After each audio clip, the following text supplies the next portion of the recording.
Stella from Manchester Jewish Museum. I'm the producer there, and I'm speaking to you from my living room because obviously we're on lockdown, and the museum is really sad at the moment because we're not able to get together with all the groups that we normally work with, and I have been particularly missing our fabulous songwriting group.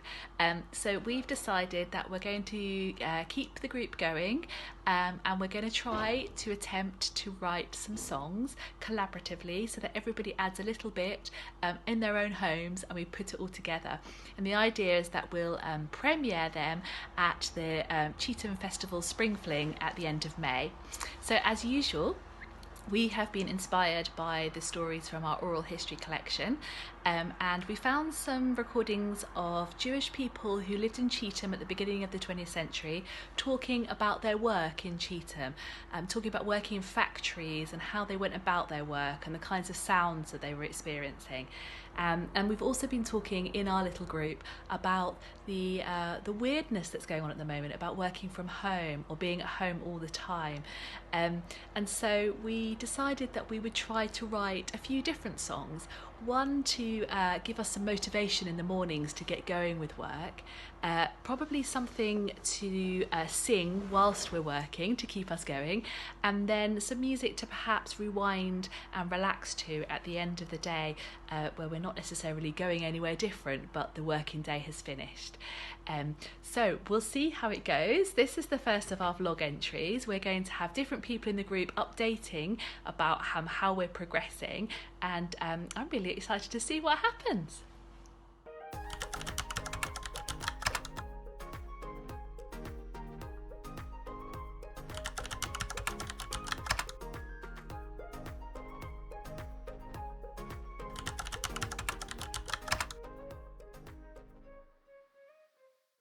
Who should we start with? Should we start with Lily? Sure. So Lily's the one who is she grows up in Cheetham and she goes to work in the textile trade and she becomes a forelady, like a boss in the factory. So I don't know, Joe, do you want to say kind of what you thought about that story? Yeah, I mean, I thought, well, I picked out the phrase, it was just the one phrase that I picked out, which was the no good that, which I thought was a good little phrase that we could maybe use. But I think more generally about the story, like, I thought it was interesting how she felt like it was a bit unjust because other people with like less training than her were being paid more and stuff, and that kind of that feeling of like maybe like working hard but not getting all the appreciation you deserve, I think is very common. Yeah, definitely. Becky,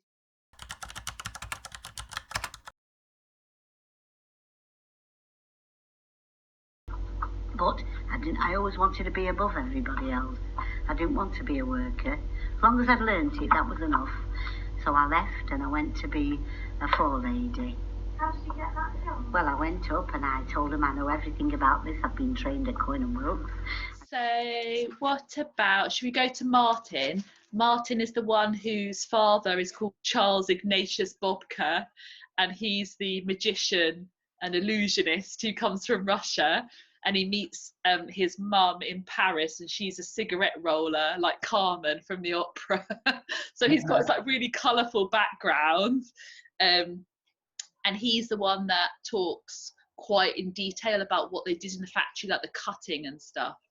Have you got any thoughts about his story, like what sprang out at you?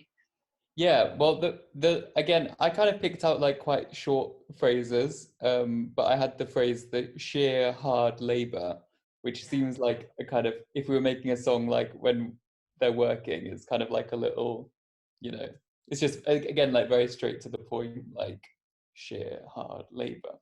I don't know. But right, I might get this totally wrong. I couldn't hear it properly in the recording. Yeah. There was a phrase that you used, obviously, when he was cutting out the fabric and then whatever was left over, they could make garments of themselves. Was it cabbaging? Cabbage, yeah. Oh, yeah. Yeah. That's what I've got down as well. Yeah. Yeah. So I don't know. I had to listen to it several times to really understand what he was saying. I think what he's saying is, if you were good at putting all the bits, the pattern together, you could use not as much cloth as you were given, and then you took the extra cloth for yourself. Yeah. So Yeah. your employer. About, and I think didn't he use it in like yards or whatever he was saying? It wasn't. Yeah. Anyway, and they'd given them enough fabric to kind of do what they need to do. Yeah. But if they managed to kind of piece it together and get as much as they can out, whatever was left over, Yeah. they could use it for themselves. Yeah. Sold it themselves. Yeah.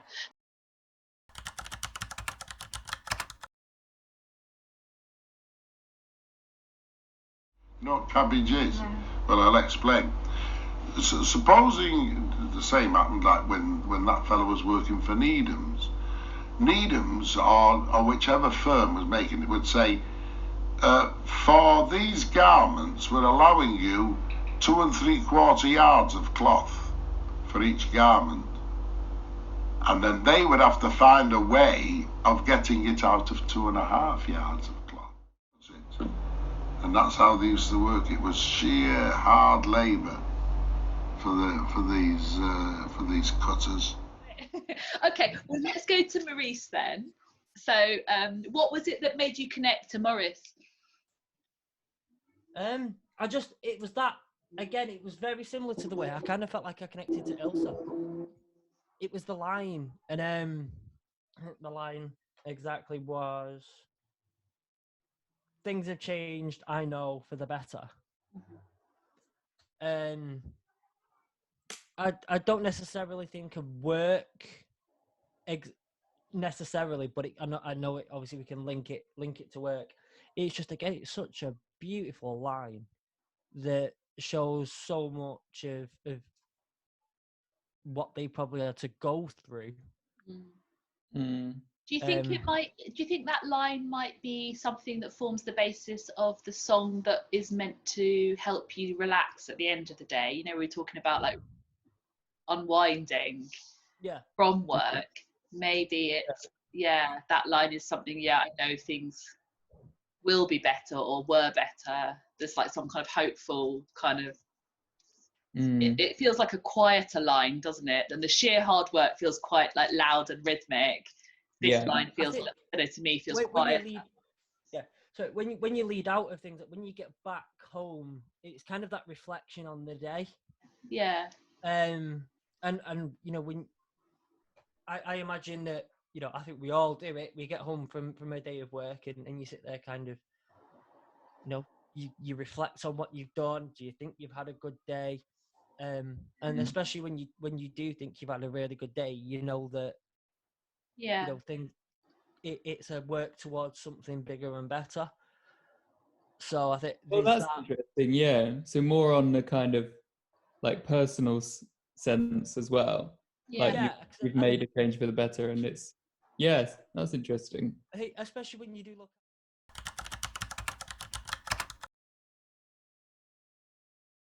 Half an hour's pay, and if you were not there for 8:30, they just didn't want to know.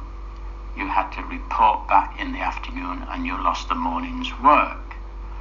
Much different from the clothing factories today, where the employer is only too glad that a machinist in particular comes in any old time of the day. They're only glad if they only work a few hours a day. Anyhow, things have changed, I know, for the better.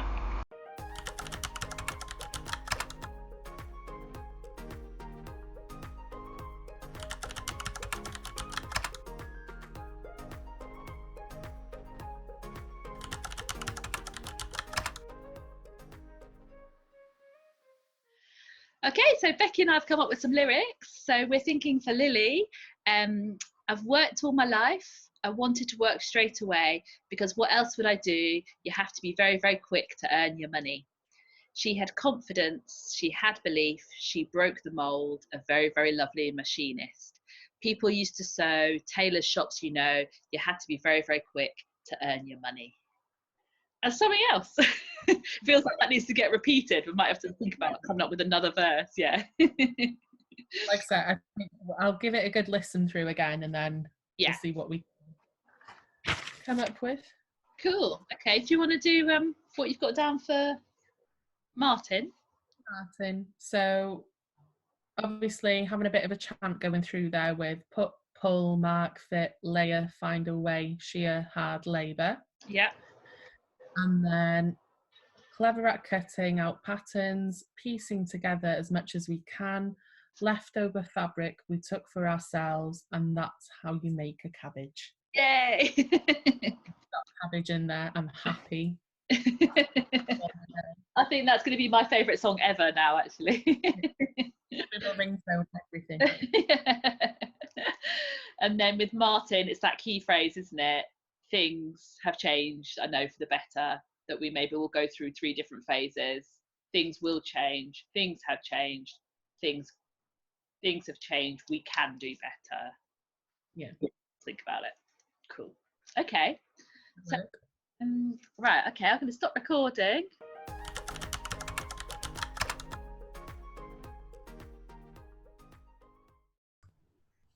Tell you what, Aaron, when I record my track for people to play along to, I'll record it as 2 separate things. I'll do the piano track and the voice track. Yeah. So, and then I'll send you that. Do you use Logic? Yes. Yeah. So then I'll send you the Logic file so that if we get Omar to do the piano track, you could easily just take out my piano and put his in. Yeah. Yeah, that's fine. Cool.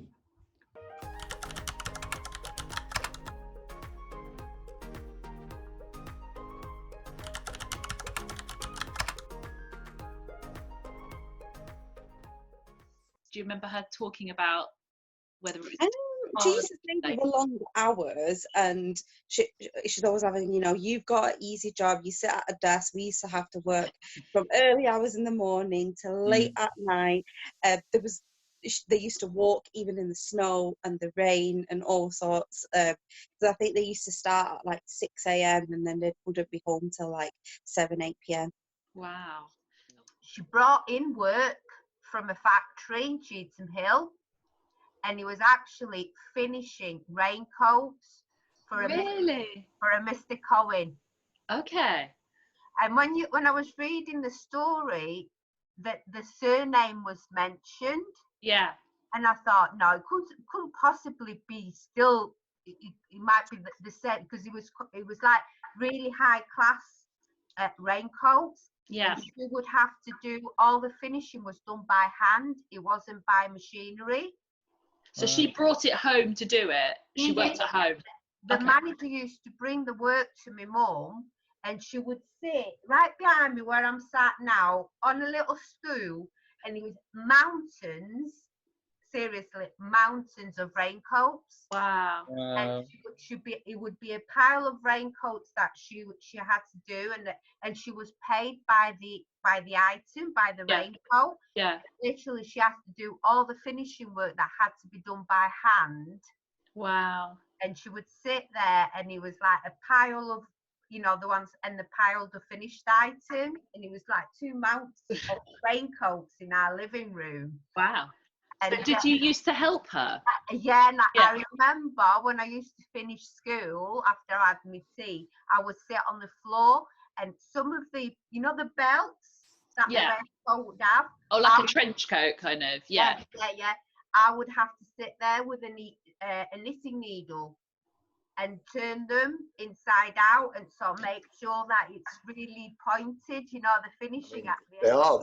They really are key workers. People doing the Amazon deliveries, people like, the people are doing now, running around in their vans delivering because people are not going out. Yeah. Their work schedules and what they have to do. Yeah. The guys that are in these vans that are delivering, they've got to get through those deliveries, all of them, and they're on the go. They literally sometimes have to take a toilet break in the vehicle. You can't even get out the vehicle to go for a proper toilet break, and lunch breaks or anything like that, just out the window. It's just.